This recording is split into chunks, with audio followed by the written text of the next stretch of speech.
Hello. Welcome to Jason², episode 14. Episode 14. I'm this side of his mouth. I'm this side of... Welcome to the show! I'm Jason Sather from IWearYourShirt.com. And you're wearing a shirt today. Nice. I'm Jason Marco from, you may have seen me from such shows as Days of Our Lives. Cheers. Wonder Years. In the second Back to the Future. And you were Doc Brown's illegitimate child, right? I was. Right. Cool whip. Let's get this show started. We have a format today that is unknown. It is. We have 4 topics. Yeah. Submitted by you, our fans, whoever you are. People. We know your web names, not your real names. Okay, we know you. By the way, we do want to apologize. We will get to the reason why episode 13 didn't happen, but we'll talk about that later. So we're at episode 14 now. We're not even counting 13 as an existent thing that happened. So there you go. I think you can open this one up. This, my friends, is a gigantic crocodile. It is, in fact, what is it, 21 and a half feet long, I believe. It took 100 people to bring this crocodile in. They brought it in alive. This is in the Philippines. Yes. And they are using this crocodile now as an attraction to bring people to their village. Unbelievable. It scares the crap out of me, but it also makes me think back to the time when I was in history class that they told me, and then maybe not history class, but some other class that talked about dinosaurs. Maybe history. I guess you talk about that in history. That crocodiles are not closely related to dinosaurs that chickens and birds are. Yeah. I don't understand. But that's it doesn't mean that crocodiles weren't around for a long time. I know, but you just look at a crocodile that's 21 feet long. It's got to be like 7,000 years old. It does have to be really. I mean, to get that big. Yeah. He's had to see. Or he's got that deer antler spray. Go back a couple. I like how you bring that back. Yeah, that's really just for Westray, to be honest. That's really all it is. But this crocodile is just enormous. It makes me really scared to go in the water in the Philippines. It's a little sad because he's been like, King of the Jungle-ish for some time, and now it's like, hey, he's gonna get like a chicken at 3 o'clock every day, and that's like it, Yeah, and someone's gonna try and put their head inside of his mouth, and he's just gonna lop it off. Yes, for good reason. So yeah. That's it for the crocodile story. It's just a gigantic crocodile. Check it out. Huge. And if you're in the Philippines, go support local tourism. Yes. Or local business. Both. Yeah. Go for it. Next topic. Let's move along. Now, who is that? Okay, that last one that last one not really, but this one certainly was submitted by Digimap. Digi, thanks again. I think Digi's our lead submitter by volume, not by quality. But by volume. You certainly have some good stuff, Digi. As you see, take a look at what's on the screen now. I have thought about this at length, more than I care to admit, but I just did, so there you go. What do you think? Would you put this thing on your BMW? No, I wouldn't. If I want to tell somebody I am unhappy with their driving, I would just roll down my window and throw a cup of Frosty at them from Wendy's. Do you always have one on hand? Always. It's in the glove box. So it's okay. It's a BMW. They come with it's one of the features. Like, do you want the winner package? Yes. Do you want the pissed off driver package? Yes. That's the Frosty Cup. Oh, okay. That's good to know. Yeah. So anyway, that's good. If you haven't seen it or for some reason you missed what it was, it's an LED emoticon screen that hangs in the back of your window. Yeah, it's got like 4 or 5 settings, so you can tell people like with one button, like, oh, I'm angry, frowny face. Oh, goodbye. Or like, I'm indifferent or happy. Yeah. I would like to tell drivers happy, like just... I would like to tell drivers to leave me alone. I would like a premium lane on the highways that you pay extra money for that you could keep all the bad drivers out of. So I would pay for that. Would you have to be like tested for every year, or? Yeah, you could do like mandatory testing, then you get approved for it. Sure, let's do that. Let's do that. Yeah. Write a letter. Make it happen. I will. I will write a letter for that. So that's good. Okay. That's really, I just want to share because it's a cool little thing. What? It's interesting. It is interesting though. What setting would you have it on most of the time? Happy? I have no idea, but when you did that, just I'm sorry. that was nice. I like that. Really, those topics, they're great. They're short. We've got two things that we really want to get to. We learned a new word today. We did. Welcome to Learning with Jasons. And we'll talk about, I think the last topic I think we should make kind of longer. Sure, whatever you want, man. So generous. Just do it. Kick off this next one. Who'd it come from? So the new word of the week, month, year, whatever. Never heard of this word before in my entire life. Thank you, Westray, for opening my eyes to this word. The word is sexagenarian. Now, this is not, as Marco put it before the show, your after-hours veterinarian. This is somebody who is between 60 and 69 years of age. They are called a sexagenarian. Who knew? I had no idea. But the story is that a 61-year-old man... A sexagenarian. A sexagenarian. He's a Vietnam veteran, makes the cut as a kicker for a college team. Now, we could go into the details of how awesome that is and how great of a kicker he must be, and then also talk about, oh, well, you don't have to be a great kicker to obviously you could be 60 years old. I'm just enthralled with this word. This word is really cool. This is like Inception. This is a story within a story. Which isn't really Inception because we're not planting ideas. I totally planted an idea that now everybody wants to be a sexagenarian. Well, I mean, if you make it there, statistically, sexagenarians live a long time. Statistically, they're on the earth for 60 years or more. That's true. That's a fact. Yeah, sexagenarians will, for the most part, live between 2 centuries as well. Oh, yeah. I like that. On that note... It's just crazy that I didn't know that word and that a 61-year-old man walked on to play as a kicker for a college team. You want to jump into this last topic? I think I'm ready for it. Are you ready for this? I am. Folks, everyone. World. The reason, episode 13, we shot it, and it was probably the best episode of all time. Ever. It was a new format. It was pretty good. But come Thursday... Because we shot it on, Wednesday? Yeah, last week. We're going to release it on Friday. And come Thursday, here in the C of A, at 3:30, 8 p.m. Let's be exact. The power went out for me and everyone south of me all the way to Ensenada. And everyone... north of me to LA, and then everyone east of me to Yuma, Arizona. Still like a 5-mile radius-ish? A little more. 1.4 million people were without power for 12 hours-ish. And it was right, like, as the power was going out, right before it went out, I'm like, I need to plug in my phone. And I'm plugging my phone. I'm like, I need to plug in my computer. I'm plugging my computer. And then... nothing. All the lights went out. And I was like, well, guess I can't do anything. And here's the questions, okay? First of all, went outside because there was nothing else to do.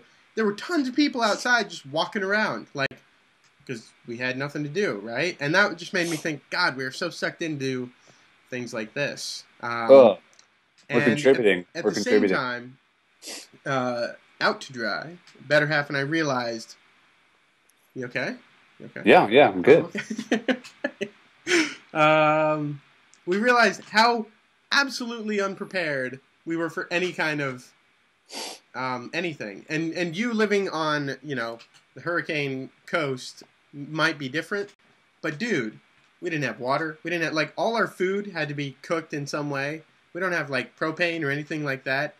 No way prepared, and we only had half a tank of gas, so we couldn't get, even if we went straight east, Yuma would be the last place we could get to with gas, and they were without power too.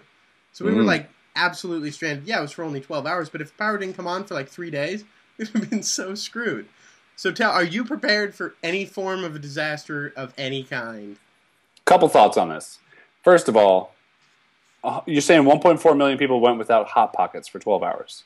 Yes. Well, some people had generators. And people who have generators almost always have Hot Pockets. Speechless. Secondly, I have a can of green beans, one, which I share with Plaxico, obviously. I have what's left of this water bottle. Okay. And I have a gas tank in my garage that's empty. It has no gas in it. So I could pee in that. Okay. So you'd be about as good as we were. No. I'm fully prepared, obviously, to survive any zombie apocalypse when the power's out. So it's good. It is very interesting to think about, like, you walk outside and there's all these people outside and it makes you feel weird. Right? You're like, what are all these people doing outside? Well, it's like, why are we not outside? And it was the most beautiful sunset, but it was just like every grocery store was closed down. Every gas station, like, we couldn't fill up. We couldn't get ice or anything. Like, how much Parcheesi did you play? No Parcheesi. I don't know what we did. Oh, I do remember. It was like my grandmother might be watching. Take this easy, you sexagenarian. I'm not 60 yet. No, it was, you know what? The power actually came back on for us kind of late at night, but we sat around. I had cornflakes for dinner, and we just kind of hung out and talked, and that was pretty much it. Lame. You guys should have blown something up. This is true. Yeah, lighter fluid and a match, just go nuts. Right. Not like we wouldn't need that. But we did talk to a lot of our neighbors. Every neighbor we talked to, they were like, I hope it comes back on because I've got, like, I got a quarter tank of gas and, like, I had no food. I had to go to the grocery store tomorrow. It's like... Now, explain to the people, because I didn't read the whole story and I wasn't in that part of the world. How did this happen? One employee doing a routine maintenance check or something caused a cascading blackout that was just, like, shut down everything. Shut down 3 nuclear power plants. This is like that Snickers commercial. This is. The janitor or whatever that, like, knocks the switch over and then things just explode. Pretty much. So it was definitely a sobering thing, and if you live anywhere that things can happen, which I guess is everywhere, just be smart about that. Have we done anything since then? No. But thought is fresh in my mind for the next, day or two. We bought an extra loaf of bread. That's right. So that's it. That's why episode 13 didn't happen. Dog ate my homework. Power was out. And that's it. So with that, let's get into the YouTube videos. Let's do it. I'll start with my YouTube video. We will roll a 10-second clip. Let's do this. 70 more. Ladies and gentlemen, Fat Mettler! Please welcome Julia Roberts! My clip is hilarious. I can't stop laughing at this clip. Julia Roberts! It makes me so happy. I didn't laugh until I did it. You were doing it, yeah. Oprah and a goat sound very similar, and I want to know. I get that, but I think it was edited poorly. I just want to know who the genius is that figured this out. There was like, we're on YouTube one day, and Oprah was on in the background, and she introduced somebody, and then all of a sudden he like found this video of this goat, and was like, bah! And she was introducing someone. It just fit perfectly. It is true. Most modern art or viral videos or things like that they do stem from people putting together 2 seemingly obvious things that, it's like, oh, I could have thought of that, but you didn't. Yeah. Thing. So. Just so good. So good. And then let's roll into your video. But I also think you should mention the one that I sent you because a lot of people have seen that. But go ahead. Let's hear it. Oh, okay. Well, we can't go to a clip, and we can't embed it on here because he's got his videos locked down. But if you go to you want to move out of the way for a link? Look at old school, like a link. Ah! Go there. And it's down below in the description on the YouTube page.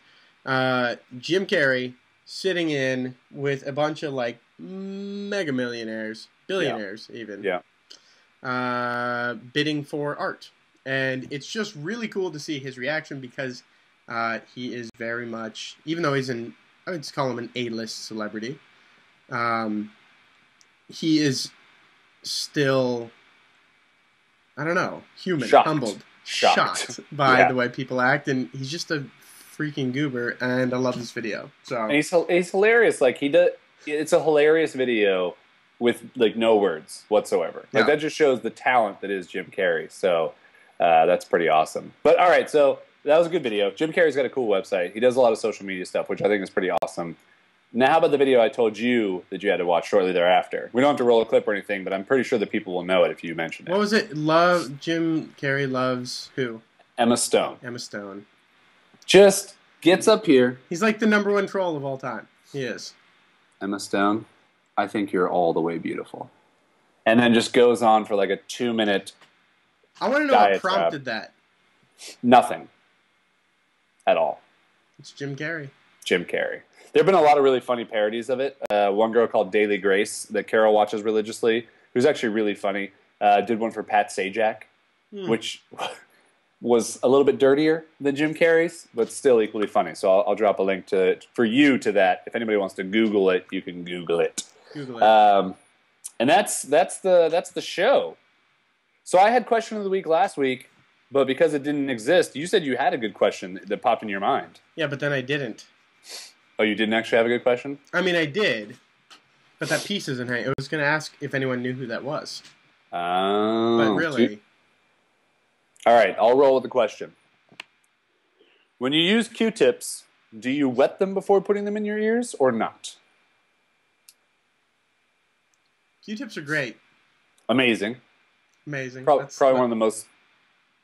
And it's one of those products you cannot buy off-brand if you want to continue hearing. Right.